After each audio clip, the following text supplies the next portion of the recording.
Армысыздар, құрметті көрермендер, сіздермен бірге Дара KZ. Бүгін біз осы видеода жаңашыл, заман талабына сай интернет ресурстардың түрлерін үйренетін боламыз. Біріңіз білсеңіз, біріңіз білмейтін боларсыздар, солардың түріне тоқталып, жекеше өтетін боламын. Жалпы қазіргі кезде мына ақпараттық коммуникациялық технологияны дамыту бұл білім берудің бір бөлігі болып табылады.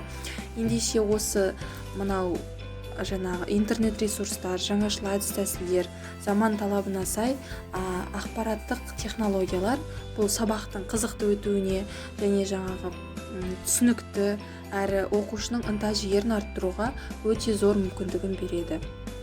Мен бүгін осы видеода сіздерге қандай интернет ресурстарға тоқталып түсіндіретінімді айтып өтейін.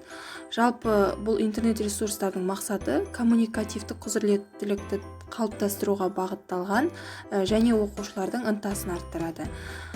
Осы заманауи интернет ресурстардың түрлеріне тоқталсақ, бірінші Plickers, екінші WordWall, үшінші Triventi, төртінші Hot Potatoes, бесінші LearningShop. Осындай жаңа технологиялардың видеоларын мен каналға жүктейтін боламын, сондықтан міндетті түрде күтіңіздер. Алда осы әр интернет ресурсқа жеке-жеке тоқталып өтемін.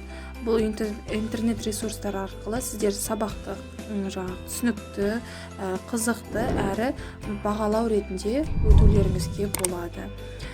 Ендеше барлықтарыңызға сәттілік тілеймін. Видеоны міндетті түрде күтіңіздер.